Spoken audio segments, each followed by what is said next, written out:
Okay, great. Hello, everyone. My name is Brian Waters. I'm an account executive here with Bales and Associates. For those of you who don't know about us, I'd like to tell you a little thing about us. We were founded by Jamie Bales in 1995. We have been a partner in the community since 1997. We just deal exclusively with Infor, full human capital management cloud suite and finance and supply chain management offerings, including technology components.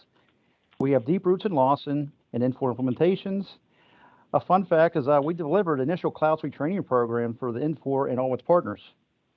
Our consultants have an average of 15 years of experience, and as of a little over a year ago, we became a subsidiary of Nordic Consulting.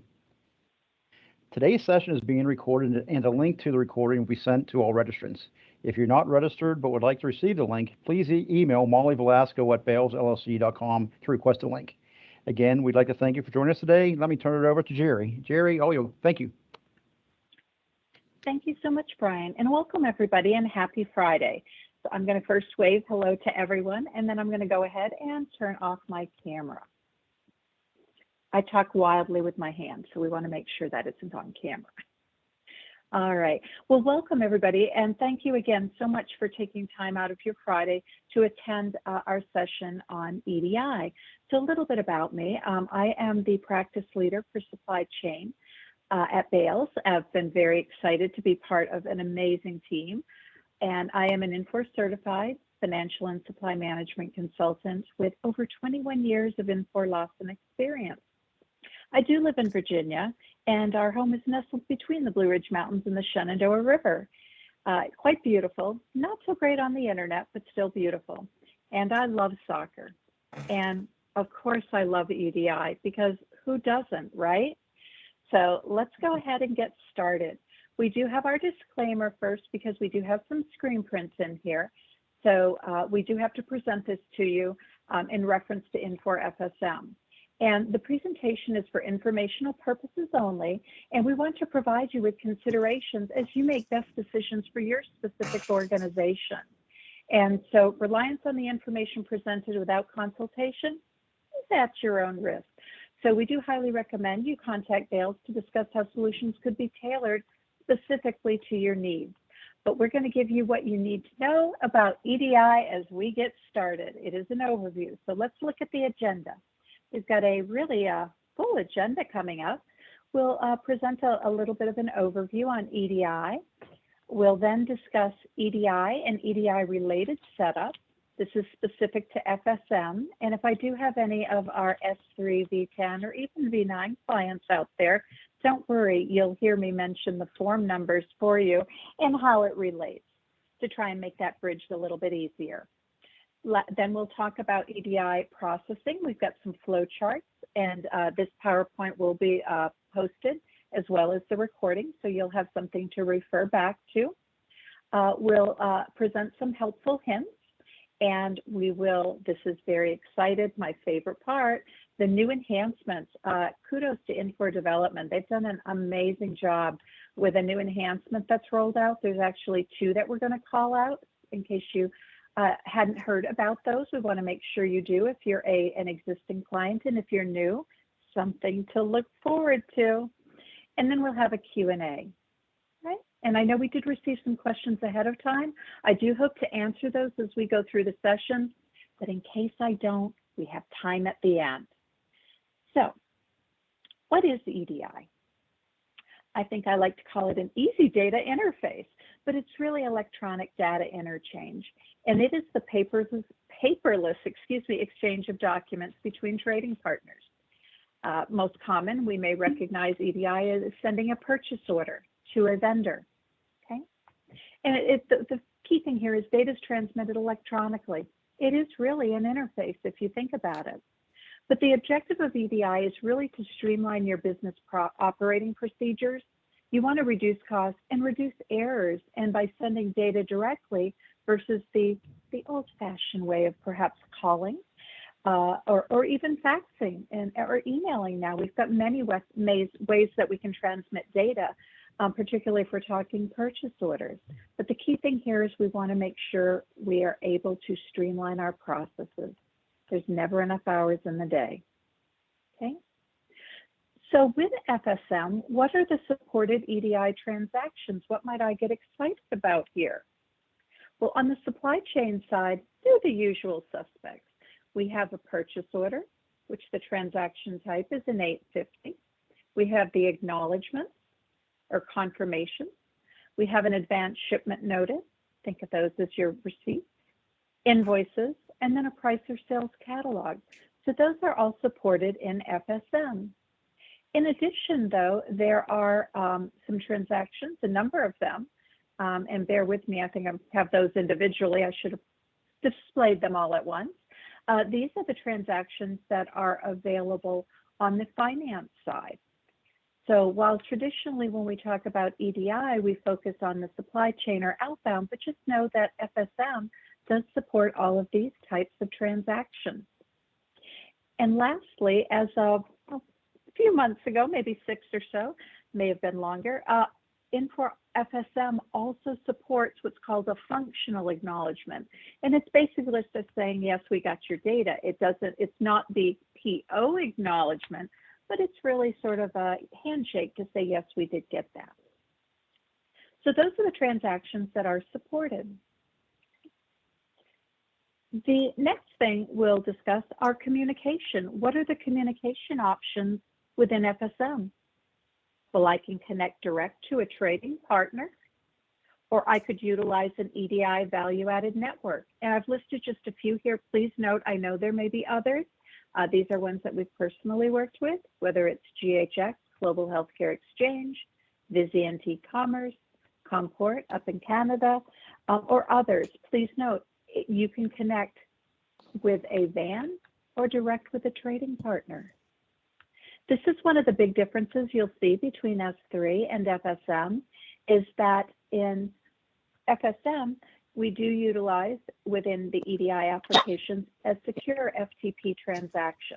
The traditional FTP is also available, but you have the option when setting up your communication to choose which connection option you want to utilize.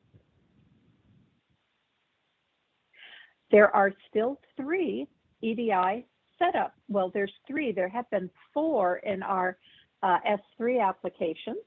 ED00, which was an EDI configuration, is no longer needed. It's all handled within the application.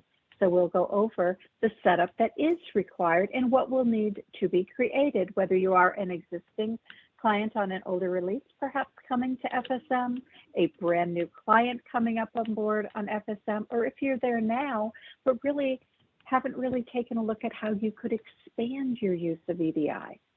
Okay. The first is a carrier. Let's go take a look at that. You'll see we do have a screen print here. This is from a multi-tenant environment, and it's not populated. A carrier is basically an entity to which you connect in order to exchange transactions. So if I was connecting directly to an Office Depot, say Office Depot, I would build the one carrier for Office Depot. If I was then also connecting to Geri's Furniture, and of course you know I support EDI, you would have another carrier record for that, right? However, if I am using a value-added network, I only have to build one carrier to connect to that carrier. It's a brilliant thing, okay? You'll indicate your EDI method, whether it's going to be a secure or standard FTP, excuse me. You'll receive the connection information from your who you're connecting to, be it your value-added network or your trading partner or vendor. But this is perhaps one of the most exciting things ever. There's a test connection button. So as soon as I build my carrier and I'll just say, let's say I'm connecting to GHX and I get word that it's ready to go. I don't have to create a PO and go through the process. I hit test connection. I know, who's excited? Happy dances. This is so cool. Okay. My best favorite thing ever. You know, of course, the day before go live, I check and make sure nothing miraculously has changed. It's beautiful. In the upper right-hand corner, for those of you on V10 or V9 and are coming over to FSM, and I'm sure you're going to want to now that you've seen EDI, just just wait, it's your EDO2 screen, okay? All right, so the carriers, that's set up, life is good. The next is the trading partner. So this is the second of three. And the trading partner basically is going to contain the information that's needed to translate the data between an X12 format and how you set up your system in Infor FSM. All right, so it'll tell me what map to use. It tells me what type of data, you know, what is my envelope information. So if you notice under includes, it says it would include the ISA and the group or GS information for each of my trading partners. It will specify the delimiters that will be used. There's a miscellaneous tab that has a lot of other options, such as is this a test or a production PO? These two are new. You won't have these two in your in S3, and that's what I'll say from now on when I'm referring to V10 or to V9. So if you were on the earlier Infor Lawson applications, you now have the ability to add comments to a trading partner, unlimited. Oh yes, it's beautiful. And I'll show you in the system as we continue on. But this is my favorite. You can look at history for that trading partner right from there. So say it's day one of go live, and I'm working with a healthcare organization, and we want to see if we have processed any purchase orders for Boston Scientific. I can go to that trading partner, click on history, and be able to see what's head out the door. There are other ways I can look to see what happened, but the history is right there with the trading partner. How amazing. Not as amazing as the test connection button, but pretty cool. Okay, so with the trading partner, we're referring to ED10 in S3. Okay, I do have a screen print showing one of the tabs of the trading partner. When we get into the system, I'll show you the others. But this is the main tab. Throughout FSM, we have a similar look and feel in Multitenant, and you'll notice we have our EDI number. This is your trading partner. All right, I'm actually going to drop this in here right now. ED10 trading partner. Look at a lot of the fields should look the same, but something that's really exciting too is that now we have drop down arrows. I don't have to remember what is the map called, what is the script called. No, nothing. I just simply come in here and click on the drop downs and select it. It's amazing. There's also a status, so I can inactivate something or not activate it until I am ready. It's brilliant. It's just brilliant. Okay. We'll again look at the other tabs as we continue through. The third setup, though, is your data substitutions. ED40, just saying. And those going to serve two purposes, much like they do if you're currently on Infor Lawson today. And that's one, to be a cross-reference between the X12 standards or your supplier values and what you have set up in Infor. An example might be I may need to map my ship to account number. Wait till we hit the enhancement section though. Add-on costs, I may need to map those. Units of measure. Do I dare mention the infamous CACS dilemma? So this is where we can use the data subs to be able to map between Infor Lawson and supplier speak. It also can be used to configure parameters to enable or disable specific functionality. I've just listed a few examples here, same on the cross-reference. In Infor, the Infor documentation library, they've done an amazing job with the EDI user guide. What it has in there is examples of these different EDI data substitutions based on the type of transaction you're processing and how to set them up.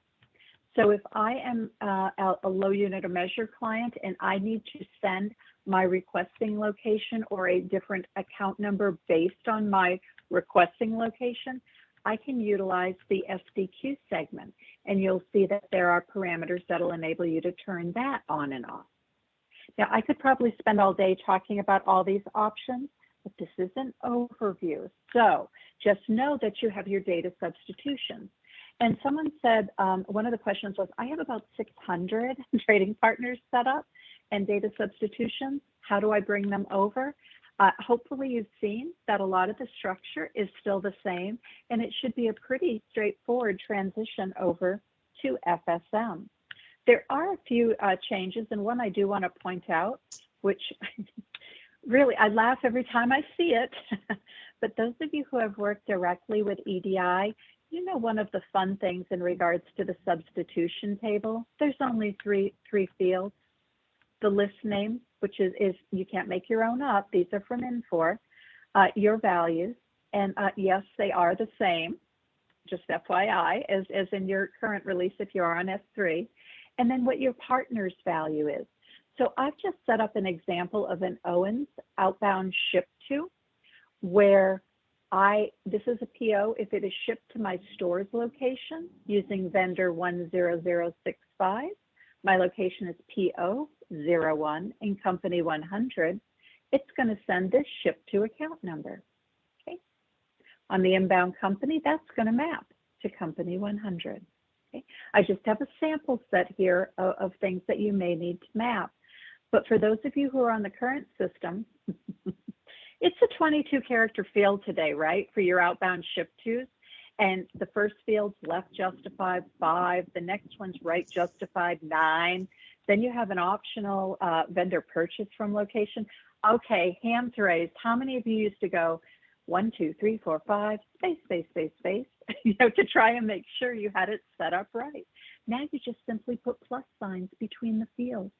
If you don't have a location, we take that out. Much easier.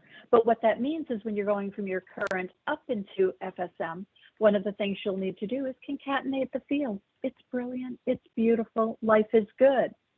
Okay. Data sub, again, ED40. Right. That concludes what you need to set up for EDI. Now, I know I've made it sound very easy and straightforward, but obviously, if you look at these data substitution tables, you can say, oh my, if I'm a brand new client, I'm going to have to do some setup here. If you have 400 companies, yes, it might be setting up quite a few entries. We do use Infor Spreadsheet Designer and recommend the use of it for populating data as part of your EDI build. We usually do use that for both trading partners and data substitution.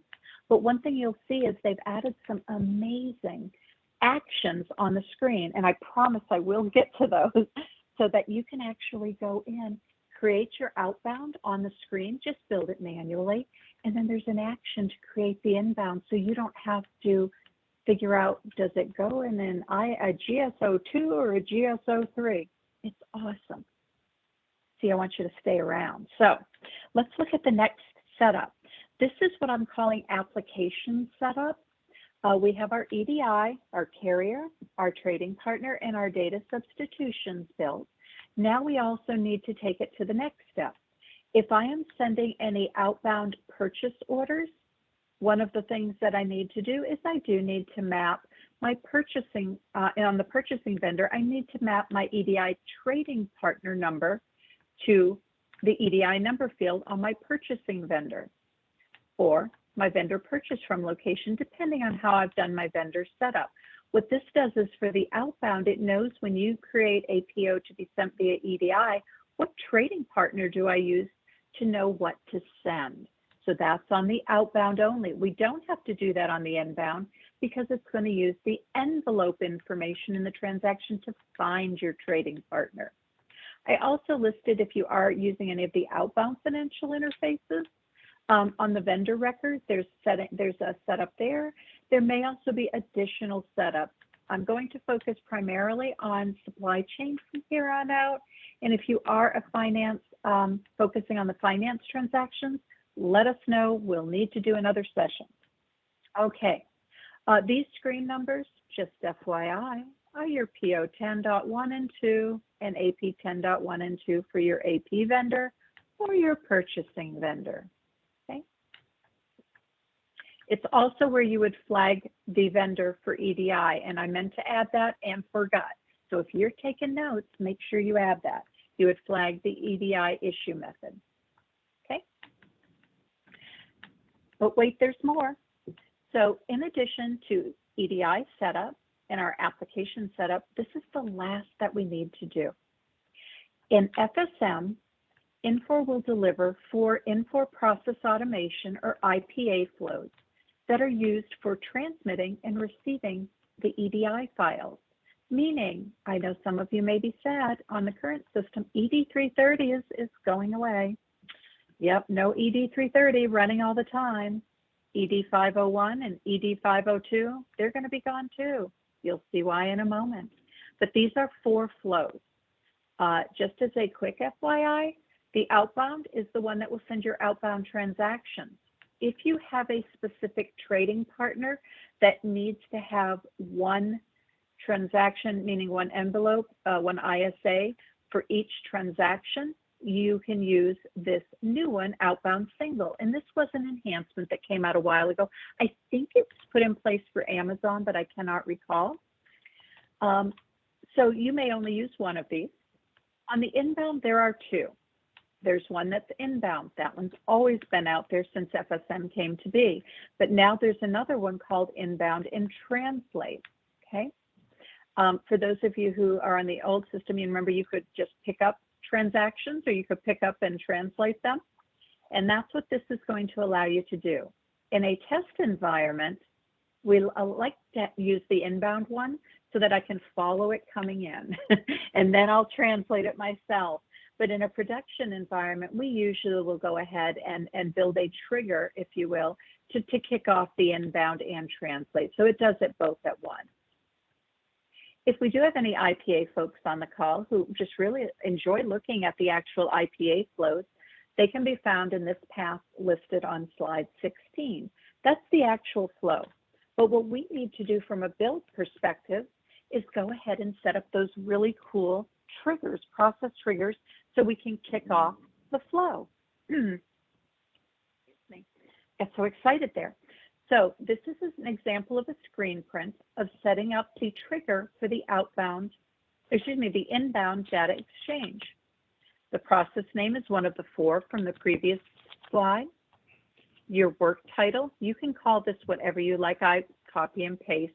Some people might want it to be more descriptive. Pick up inbound transactions. So whatever you want to call it is your work title. But the important thing is under trigger variables. This is where you can indicate what email address, and I'm going to the bottom one first, who is going to get the email notification if there's a problem with that flow connecting, okay? So if there's a problem with the flow, who do you want to notify? You can enter multiple names separated by commas. You can send it to a distribution group, but that's who you're sending it to. The from email is what email address you want to use as the from address. Okay? Just be careful, make sure that whoever is getting these knows to expect them and not to just, and if they know what the from email address is so they don't delete them going, oh, another one of those. Okay. If you don't build the variables but still start the trigger, it will run, but your work unit will fail because it can't find the addresses. Okay, so it's important that we follow the slide, follow the setup, and get those built. All the other fields, not applicable. These are what you see is all I had to set up.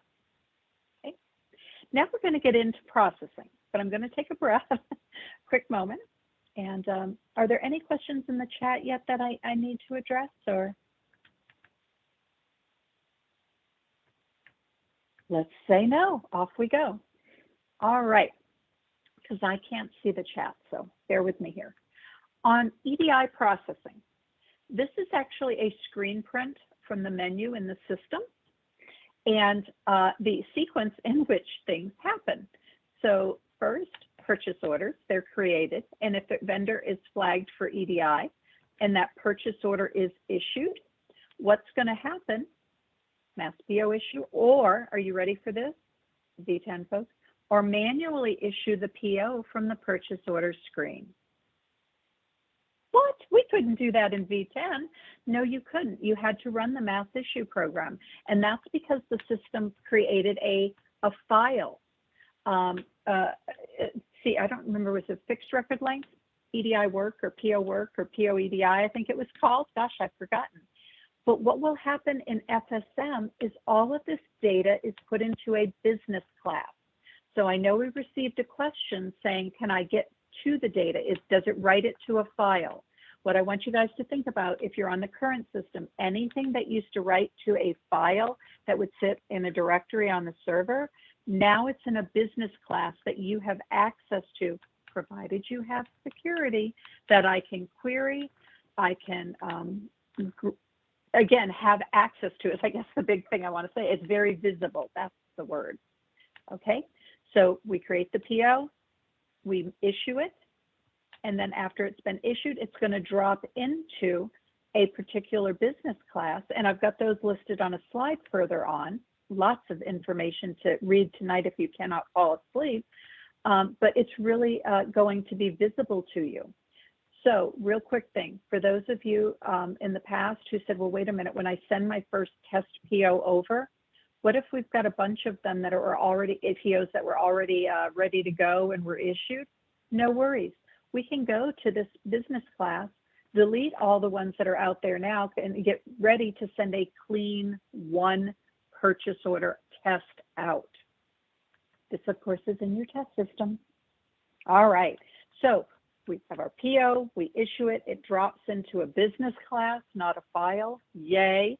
And then we would run the outbound process, okay? But before we do that, we have to translate the data. Remember, it's going to look like Infor FSM data.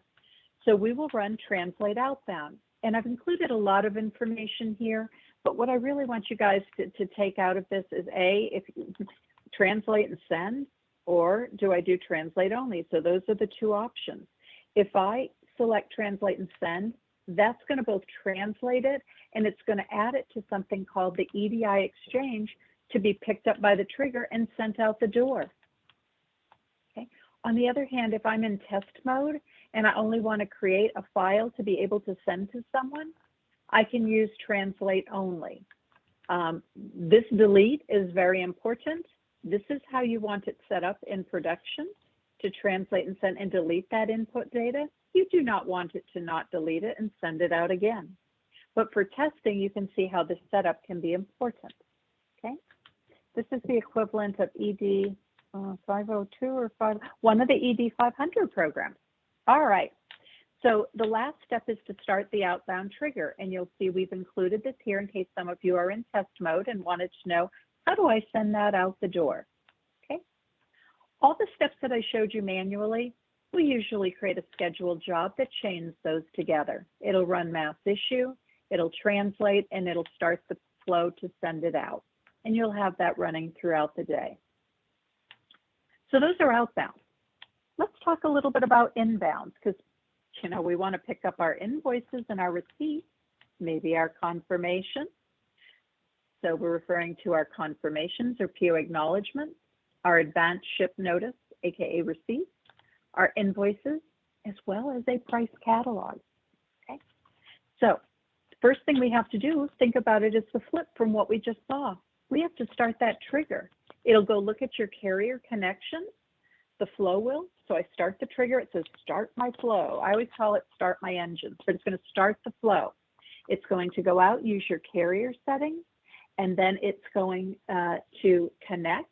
Again, we already tested the connection. We know it works, right? And it's going to look in the mailbox and say, do I have anything to bring back? Ideally, it will pick up data, okay? And if I'm running if I'm running just inbound only, it's going to put it in the data exchange. What will happen next is inbound transactions will need to be translated. Boy, that's hard to say. So we're going to translate the inbound. Your carrier would normally be filled out. I don't know why I didn't have that on the screen print, but you would go ahead and choose translate and add. And what that's going to do is let's take a step back. Translate and add is going to translate the data, and it's going to add it into the respective business class for further processing. Is it a receipt? Is it an invoice? Is it an acknowledgement? Is it a catalog? Okay.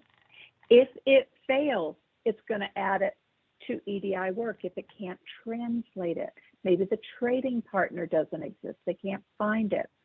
The other thing is if I just run translate only, it's going to just translate it and drop it into the same work file. Excuse me.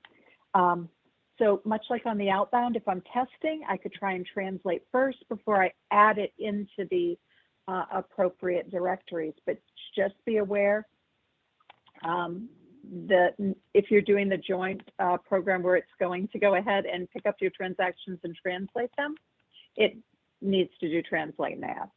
Again, this is usually set up as a scheduled job. So let's look at next steps. So we picked up the data, dropped it in, it's beautiful. What do we do with the purchase order acknowledgements? The menu tells me, well, it doesn't have 1, 2, 3. I put those there because it helps me, right? So first is it translates it, it puts it into this purchase order EDI acknowledgement, business class. Second, we run process purchase order acknowledgements. Third, if you wanted to, you can look at your purchase order acknowledgement results. What this is going to do, and this is a huge change, your acknowledgements are going to be associated with the purchase order. So from your purchase order screen in FSM, you'll be able to see your acknowledgements. If you're a buyer, there's actually an alert that will show you any acknowledgements that require action on your part. In other words, they're ones that were accepted but with a change. Maybe the unit of measure had to be changed, maybe the vendor item. But if there's anything you have to work, something was back ordered, you can research all of that in Infor FSM. It's amazing, it's beautiful. Okay, so what else do we have here? New and exciting, our advanced ship notice or our receipts.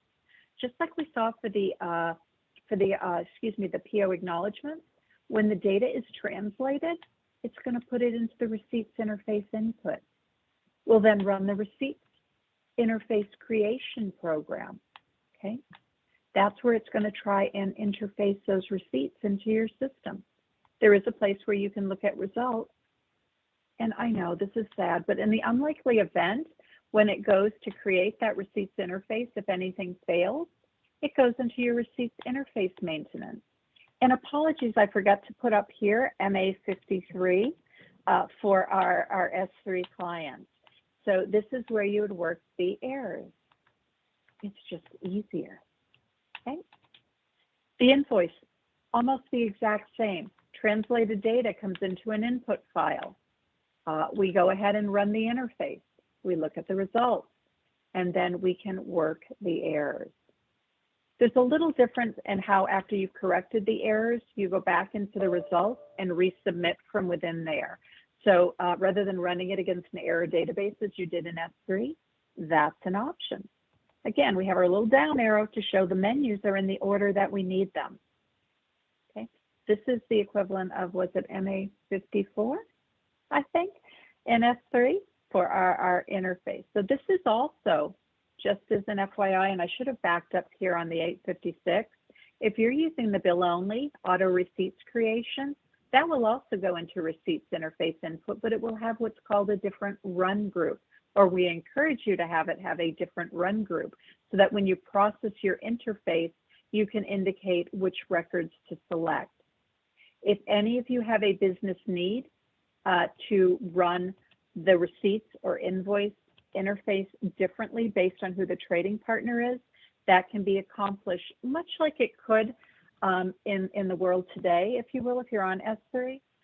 The difference is we use something called a run group as opposed to giving it a different file name like you did in the bottom of the trading partner in the past.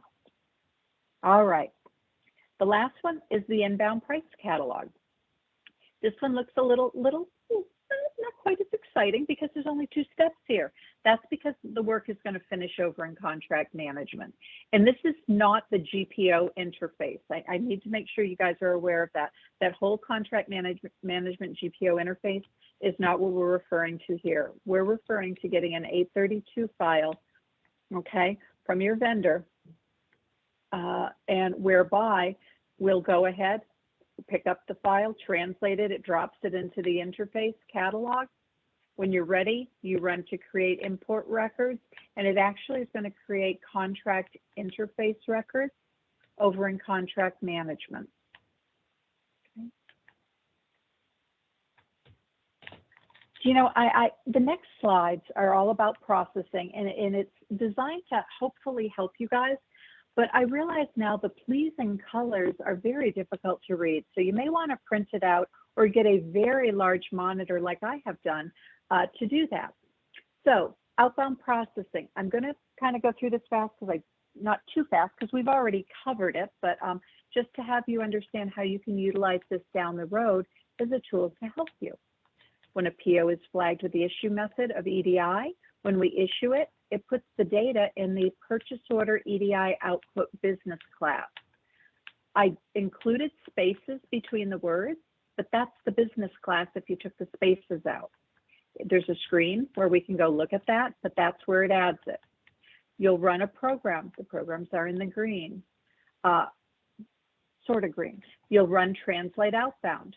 If the translation was successful, it adds it to the exchange. We start the trigger, and hopefully it will be successful and it'll go to the carrier.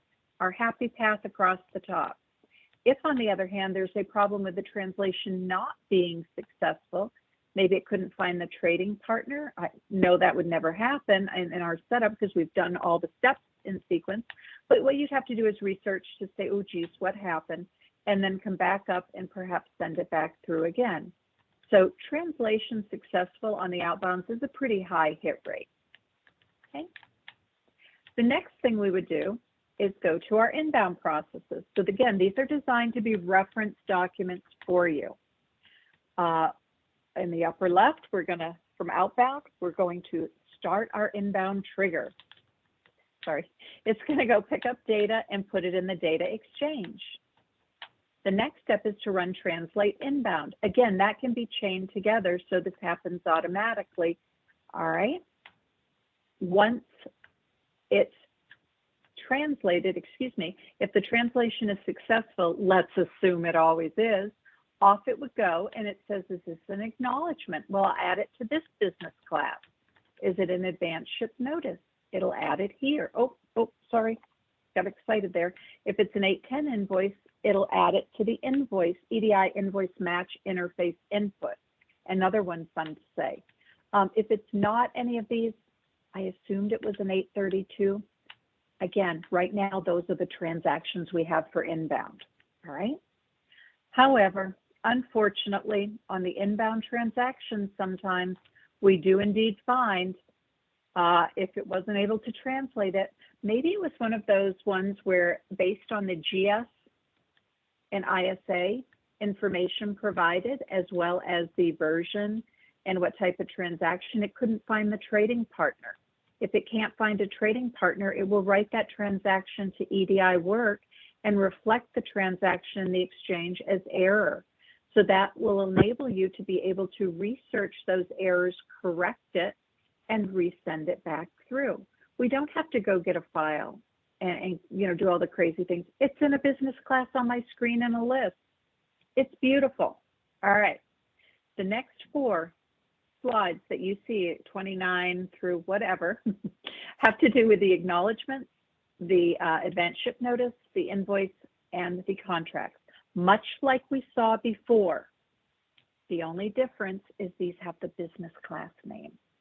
So from the inbound, once we've successfully translated our data, it dropped into the purchase order EDI acknowledgement input screen, or business class, We run the process, purchase order EDI acknowledgement. If all records were processed, beautiful. This is what we expect almost all the time. The PO acknowledgement is now associated with the PO, and we're set. We're ready to go.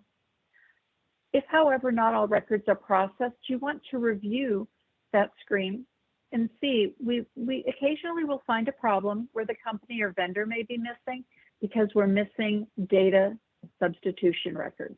So we've got a little procedure we can send to you guys on how to research and how to get that set up so that I know what to do.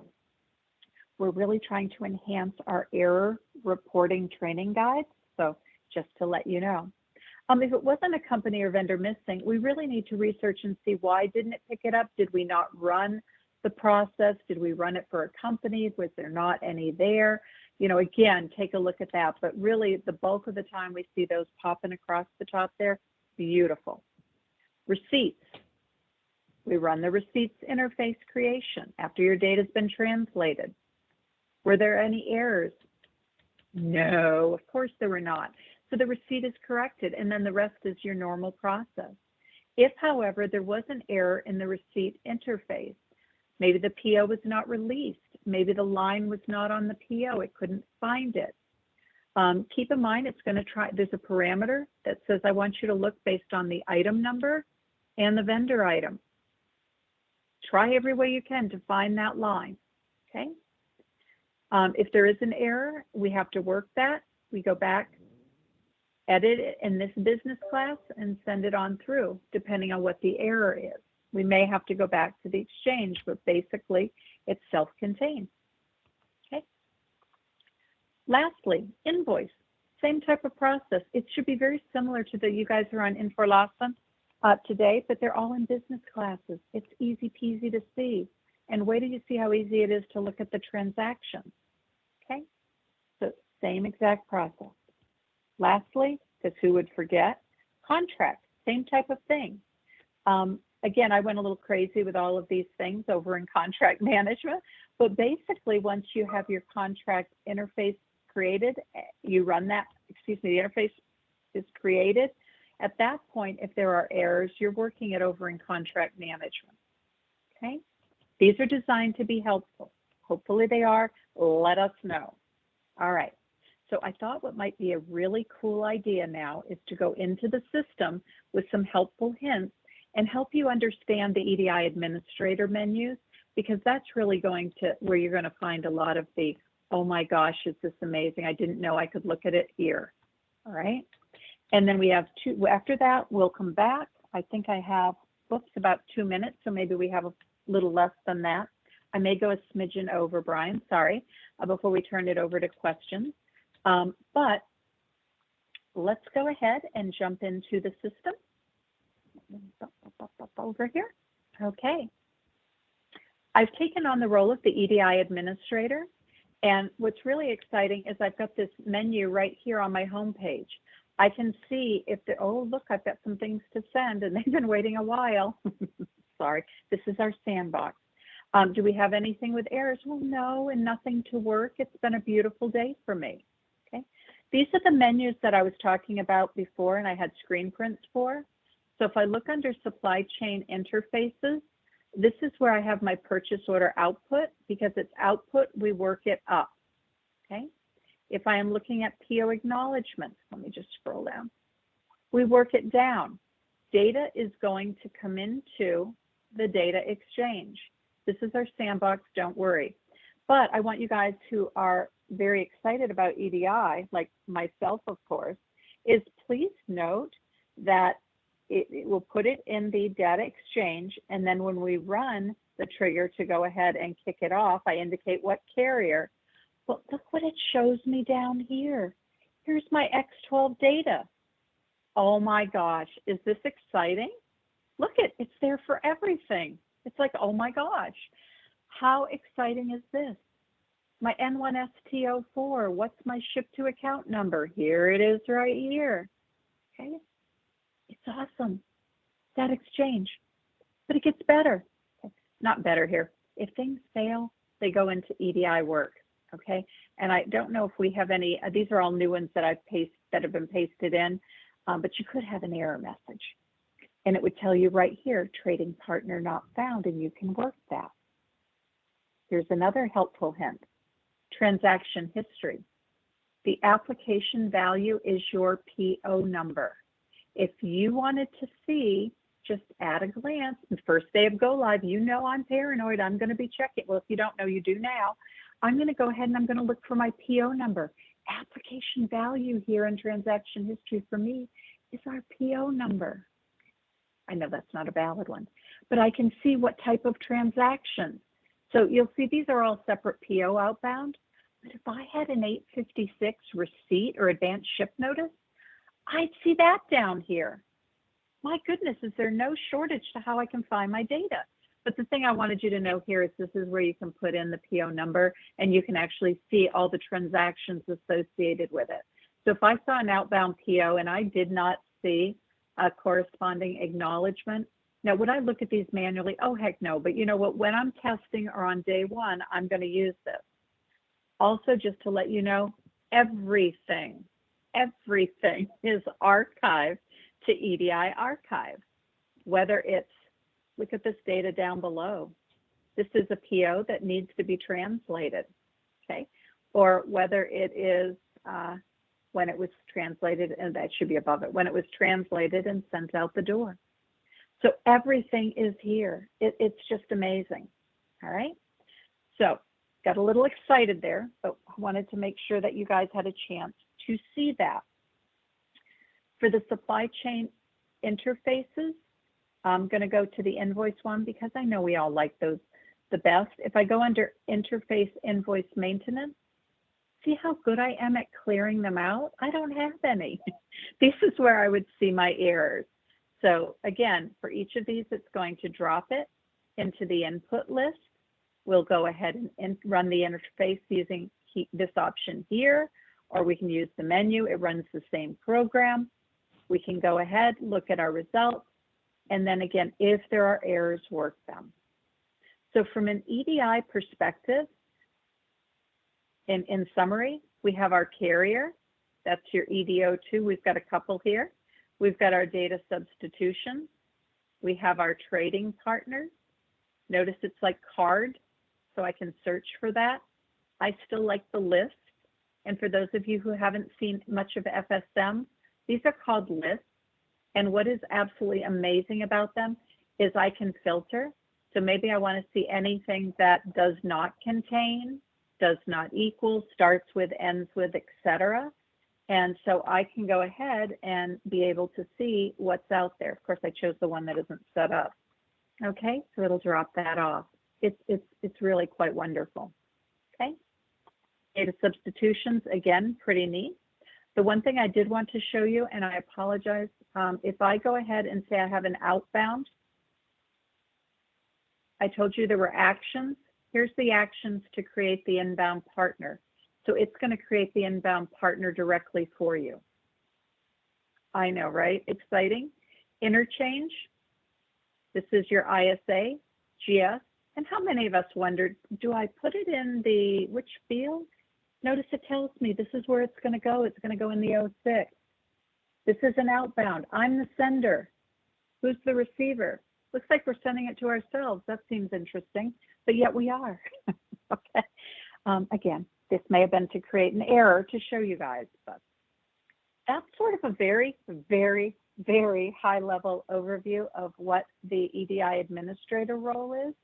And one other quick thing to point out is when we're talking about working, invoices under supply chain, invoices, and the formerly known as MA54, the interface invoice maintenance, that actually can be accessed from one of the accounts payable roles as well.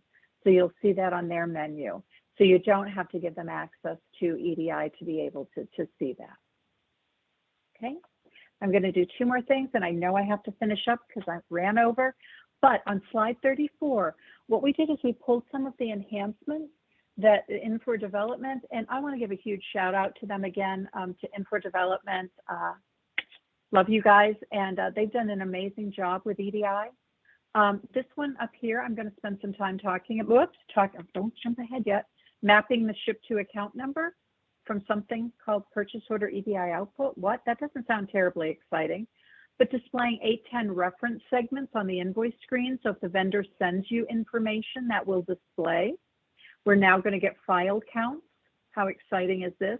This is coming in February, these three. So on the 19th, if you're on the East Coast farm, I'm just very excited. How many of you knew that now in FSM, we can process non-PO invoices? The enhancement rolled out in November. There was a further enhancement in December. So this is big. For those of you who are on the prior version, yeah, it's back. So life is good, right? But this is what I really wanted to share in 2 minutes or less. Let's see if I can do it. there was an enhancement made. This is not EDI specific, but it's EDI related. How many of us, and I don't know if Kat's on the call, but I know she was one of them, wanted to be able to have a table on our purchasing vendor where I could say, if this is for vendor 30122, for my vendor purchase from location, my company, and my inventory location, here is my vendor ship to account number.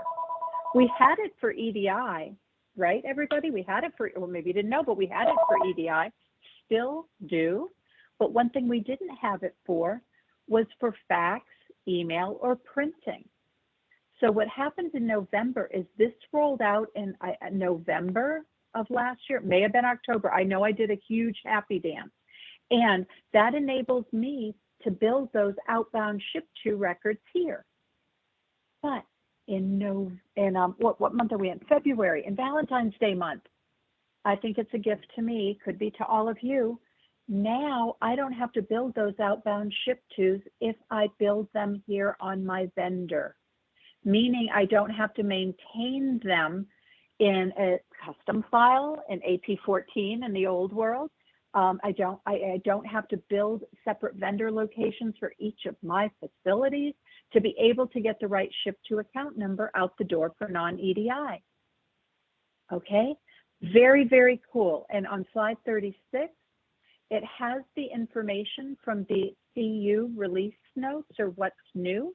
And it tells you that if you are going to be using this new feature to build your account numbers, what you can do is now in February, not till after the 19th, though, if you're East Coast Farm, if you're in Montreal, I think it's a little bit later, but you can actually go ahead and set up, a map ship to account, and then you can put either asterisk for all trading partners, and you can set it to say, you know what? If we've populated it on the vendor, use it. If not, go look in the EDI table. Is this amazing? I'm so excited. So, questions?